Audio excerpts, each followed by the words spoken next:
की जिस तरीके से सरगर्मियां बढ़ती जा रही हैं, इसी बीच जो एआईएमआईएम के चीफ हैं असदुद्दीन ओवैसी, उन पर जिस तरीके से हमला होता है वो हम सभी ने देखा। लेकिन जो दो आरोपी पकड़े गए हैं उनका जिस तरीके से बीजेपी का कनेक्शन बताया जा रहा है, इन्हीं सब मुद्दों पर बातचीत करने के लिए आज हमारे साथ मौजूद हैं एमन रिजवी मैम, जो कि हर मुद्दे पर मुखर होकर अपनी आवाज उठाती हैं। स्वागत है मैम आपका नेशनल इंडिया न्यूज पर। शुक्रिया ज्योति। सबसे अहम और पहला सवाल मैम मेरा यही है कि जिस तरीके से जो असदुद्दीन ओवैसी है उन पर जो हमला किया गया, जो ये घटना सामने आई है, इस पूरे घटनाक्रम को आप कैसे देखते हैं और इसका पूरा जिम्मेदार किसको मानते हैं? ज्योति, जिस तरह ये हमला करा गया है ये एक तरह से संविधान पर हमला है। आप जैसे उत्तर प्रदेश में देखिए, उत्तर प्रदेश में मैं लगातार 2 साल से यही कहती चली आ रही हूँ कि वहां पर संविधान नाम की कोई चिड़िया अब नहीं रहती। वहां पर ठोकतंत्र का राज होता है और उत्तर प्रदेश की जो ये फेंटाकोला बाबा सरकार है ये हमेशा उस कम्युनिटी को टारगेट करती है जो सबसे ज्यादा मासूम और सबसे ज्यादा बेगुनाह इनको नजर आती है।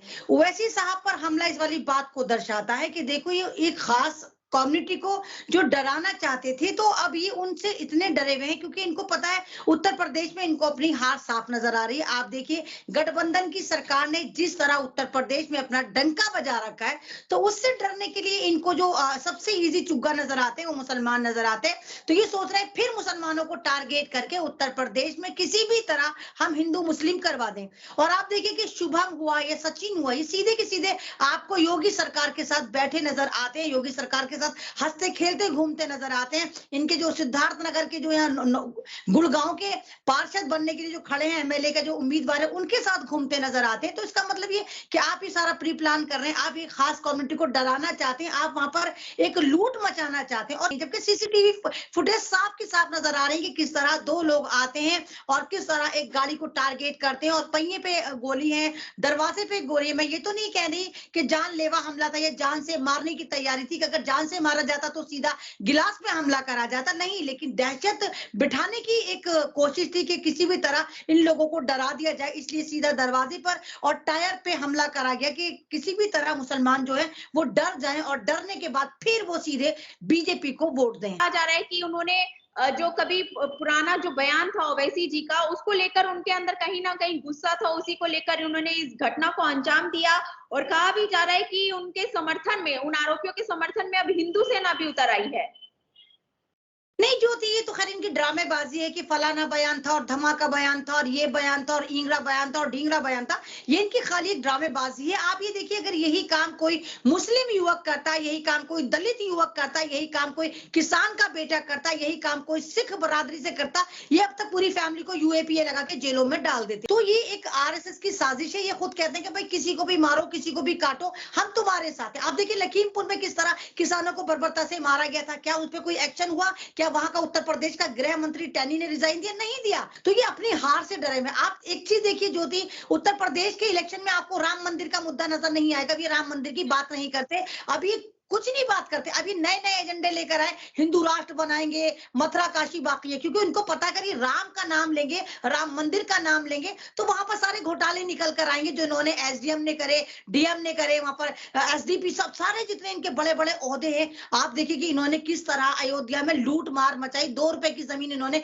किस तरह 2-2 हजार में खरीद के स्कैम करा, किस तरह दलितों की जमीन इन्होंने हड़प ली। इसलिए राम का नाम तो चलेगा नहीं इलेक्शन में। तो अभी दूसरे तरीके की तरफ आ गए हैं कि हम ये करेंगे, हम मुसलमान लड़कियों का ये करेंगे। आप देखिए किस तरह धर्म संसद सजाई जाती है अधर्मियों द्वारा और किस तरह मुसलमानों के खिलाफ जहर उगला जाता है। क्या किसी पे कोई कार्रवाई हुई? तो ये तो एक, अगर ये प्री प्लान करते हैं, शुभम हुआ चाहे दूसरा सचिन हुआ, ये तो एक मोहर है, एक प्यादे हैं। इनको तो खाली बंदूक पकड़ा के कहा गया तुम कर लो, हम तुम्हें बचा लेंगे। लेकिन जो ओवैसी जी पर हमला होता है जिस तरीके से, और जो प्रधानमंत्री गृह मंत्री हैं उत्तर प्रदेश के योगी आदित्यनाथ है सीएम, वो कहते हैं कि गुंडा राज खत्म हो चुका है, जो उत्तर प्रदेश है अपराध मुक्त है, लेकिन इसको लेकर वो एक भी बयान नहीं देते, एक भी ट्वीट नहीं करते हैं। उत्तर प्रदेश से जो है एक तरह का जुर्म खत्म हो गया, क्योंकि सारे के सारे मुजरिम इनके साथ आ गए ना, सारे के सारे बीजेपी में शामिल हो गए। जितने क्रिमिनल हैं, आतंकवादी हैं, देशद्रोही हैं, बलात्कारी हैं, मजहब के दुश्मन हैं, तो सारे के सारे बीजेपी में और आरएसएस में चले गए। तो इनका मतलब है कि हमने सारे गुंडे अपने अंदर समेट लिए, तो इसलिए पूरा उत्तर प्रदेश जो है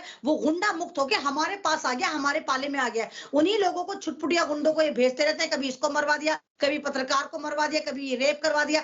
तमाम का तमाम देखिए कि उत्तर प्रदेश में इन्होंने किस तरह आतंक मचा रखा है। जो भी हक की बात करता है उसको ही मरवा देते हैं, जेलों में डलवा देते हैं। चाहे आप मौलाना कलीम सिद्दीकी साहब को देखिए, चाहे आप उमर गौतम साहब को देखिए, अभी और देखिए मतलब पत्रकारों के साथ देखिए, महिलाओं के साथ देखिए, वहां पर कोई इंसाफ की बात ही नहीं करता। जो भी कहता है कि हम सही है उसको पकड़ के जेल में डाल देते हैं। तो ये गुंडा राज है, इनकी सरकार ट्विटर पर चलती है, ट्विटर पर एजेंडा दिखाते हैं, ट्विटर पर सारी फैसिलिटी देते हैं, ट्विटर पर ये कहते हैं कि हम नंबर 1 चल रहे हैं। जबकि अगर आप खुद उत्तर प्रदेश में जाकर देखें, आपने भी ग्राउंड रिपोर्ट देखी होगी कि वहां देखिए कि किस तरह अभी भी आप देखिए कि बीजेपी के एमएलए जो कैंडिडेट है, पहले वाले जो जीते हुए कैंडिडेट हो, जो जीतने के लिए अग्रसर हैं, उनकी क्या उन्होंने मट्टी पलीत कर रखी, कैसे खूब उनको भगा भगा के मारे, कैसे उनके जूतों से उनका स्वागत हो रहा है, कैसे उनको लठ बजाया जा रहा है। तो इन तमाम चीजों से दिमाग डाइवर्ट करने के लिए ये इस तरह के खुराफात कर सकते हैं। इन्होंने सोचा कि मुसलमान समाज को डराया जाए, इलेक्शन की तरफ दिमाग डाइवर्ट करा जाए, इसलिए इन्होंने असदुद्दीन ओवैसी साहब पर यह हमला करा। जिस वक्त वो मेरठ से दिल्ली की तरफ आ रहे थे, उस वक्त दासना मसूरी के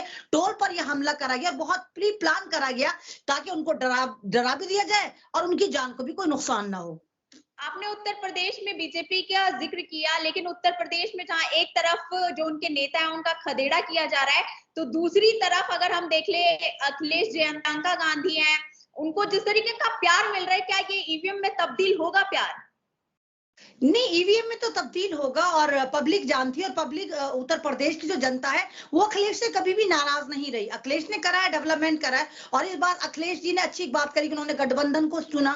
उन्होंने कोई एक ऐसा भी तुरप का इक्का छोड़ा ही नहीं कि कहीं से कहीं तक कि भगवादारी दोबारा वापस आए। उन्होंने राजभर को भी साथ लिया, उन्होंने जैन जी को भी साथ लिया, उन्होंने किसानों को भी साथ लिया, उन्होंने युवाओं को भी साथ लिया, और वो युवाओं की पार्टी रही है। तो ईवीएम में तो जाहिर सी बात है, इन लोगों को साफ अपनी हार नजर आ रही है, कमल वालों को अपनी हार नजर आ रही है कि कमल कहीं ना कहीं कीचड़ में घुसता हुआ नजर आ रहा है। यही वजह ये उल्टी सीधी हरकतें करते फिर रहे हैं। भाई आप देखिए, खदेड़ा तो अच्छा वाला खदेड़ा होगा, और पहले भी इनको खदेड़ा हुआ तो इन्होंने ईवीएम में घोटाले करे थे। पहले इनके पास क्या एजेंडा था? इन्होंने कोई डेवलपमेंट की बात नहीं करी थी, इन्होंने हिंदू राष्ट्र की बात करी थी। इन्होंने कहा था हम किसानों को रोजगार देंगे, आय दुगनी कर देंगे। ऐसा कुछ हुआ नहीं, होता हुआ नजर नहीं आया। तो तीर त्रिशूल तलवार, मंदिर मस्जिद, गाय गोबर पर आप ज्यादा दिन पॉलिटिक्स नहीं कर सकते। पब्लिक ने आपको 5 साल ही बर्दाश्त कर लिया, वही बहुत है। अब पब्लिक इतने से भी मूड में नहीं है। पब्लिक ना हिंदू मुस्लिम चाहती है, पब्लिक को ना मंदिर चाहिए, पब्लिक को ना मस्जिद चाहिए, पब्लिक को रोजगार चाहिए, सिक्योरिटी चाहिए, भारत चाहिए, संविधान चाहिए, अपना डेवलपमेंट चाहिए। और पब्लिक इसी वजह से इस वक्त गठबंधन की तरफ पूरी की पूरी कूदती हुई नजर आ रही है। और वो फिर गठबंधन की सरकार चाहती है कि वो खुद कह रही है कि 22 में इस बार फिर 22 किल चलेगी। जाते जाते मेरा एक थोड़ा चुनाव से हटकर सवाल है, क्योंकि कर्नाटक में हमने देखा हिजाब को लेकर जो छात्राएं हैं उनको एग्जाम देने के लिए अंदर नहीं जाने दिया जाता है। वो छात्राएं हिजाब को लेकर अपनी लड़ाई लड़ती हैं, तो इसको किस नजरिए से देखती हैं आप? भाई देखिए, ये हमारा संविधानिक इख्तियार है कि हम साड़ी पहने, हम जीन्स पहने, हम सर पे दुपट्टा लें। ये तो हमारा कॉन्स्टिट्यूशनल राइट है, इसमें तो ऐसी कोई इशू नहीं है। अगर उन्होंने अपनी यूनिफॉर्म के ऊपर उसी मैचिंग का दुपट्टा ओढ़ रखा तो इसमें प्रॉब्लम नहीं आनी चाहिए। और क्योंकि आपको पता है कि कर्नाटक हुआ, इधर वो, ये सारा का सारा आरएसएस का गढ़ है। यहाँ पर इनकी टीमें बहुत अच्छी तरह एक्टिव है। तो खाली एक उत्पाद मचाना, एक खास कम्युनिटी को टारगेट करने के लिए गलत है, ये सही नहीं है। क्योंकि इनको पता है कि 3 तलाक के बाद ये जो ड्रामेबाजी है, ये सिविल कोड लाने के चक्कर में, जहां मुसलमानों की आजादी छीनी जाए, इनसे दुपट्टा ओढ़ने की आजादी, इनसे टोपी ओढ़ने की आजादी, इनको दाढ़ी रखने की आजादी, उसको ये जर्ब लगाना चाहते हैं, उसको खत्म करना चाहते हैं। उसी की गड़ी का एक हिस्सा। नहीं तो ये कॉन्स्टिट्यूशनल इख्तियार है कि हम कुछ भी करें। हम किसी हिटलर शाही में नहीं रहते, हम कहीं बादशाहत में नहीं रहते। हम एक भारत ऐसे देश है जो डेमोक्रेटिक कंट्री है, और जहां पर भांत भांत के मजहब रहते हैं। भारत में कोई खाली हिंदू बरादरान नहीं रहते। भारत में तो हिंदू, मुस्लिम, सिख, ईसाई, दलित, पारसी, यहूदी कहते हैं। तो यहाँ पर अगर इस तरह करा जाता, और इतने छोटे लेवल पर करा जाता है जहां पर खाली वो स्कूल की लड़कियां हैं, उनकी मर्जी, आस्था का मतलब है, आप उनको स्कूल में नहीं घुसने दे रहे, तो ये गलत है। ये इस्लाम को एक तरह की इस्लामिक फोबिया इनके जहनों पे सवार हो गया कि इस्लाम के खिलाफ इतनी नफरत भर देना चाहते हैं कि उसी नफरत का असर है कि वहां पर उन लड़कियों को इतना टॉर्चर करा जा रहा है। ये गलत है, ये संविधान से परे है। ये संविधान इस बात की इजाजत नहीं देता। स्कूल पर भी कार्रवाई होनी चाहिए, वहां की सरकार पर भी कार्रवाई होनी चाहिए, और वहां के गवर्नर को भी देखना चाहिए, और पुलिस ऑफ कमिश्नर है उनको भी देखना चाहिए कि इस तरह की हरकतें भारत में कम से कम नहीं होनी चाहिए। आप यकीन करिए ज्योति, इंटरनेशनल न्यूज चल रही है वाली बात कि देखिए भारत में किस तरह मुसलमानों को टॉर्चर करा जाता है, किस तरह उनकी आजादी को छीना जा रहा है। शुक्रिया मैम, आपने बातें रखी अपनी, और बहरहाल इस चर्चा में बस इतना ही। फिर मिलेंगे नई चर्चा के साथ। इमन मैम, आपका बहुत बहुत शुक्रिया हमारे साथ जुड़ने के लिए। शुक्रिया, आपको भी एक बार बहुत बहुत शुक्रिया, आपने मुझे लिया, शुक्रिया। तो अगर आपको पसंद आया हो तो इसे लाइक करें, कमेंट करें, शेयर करें और हाँ, हमारे चैनल को सब्सक्राइब करना ना भूलें ताकि देश विदेश से जुड़ी खबरें आप मिस ना करें, क्योंकि कोरोना काल में 2 गज दूरी, मास्क है जरूरी। नमस्कार।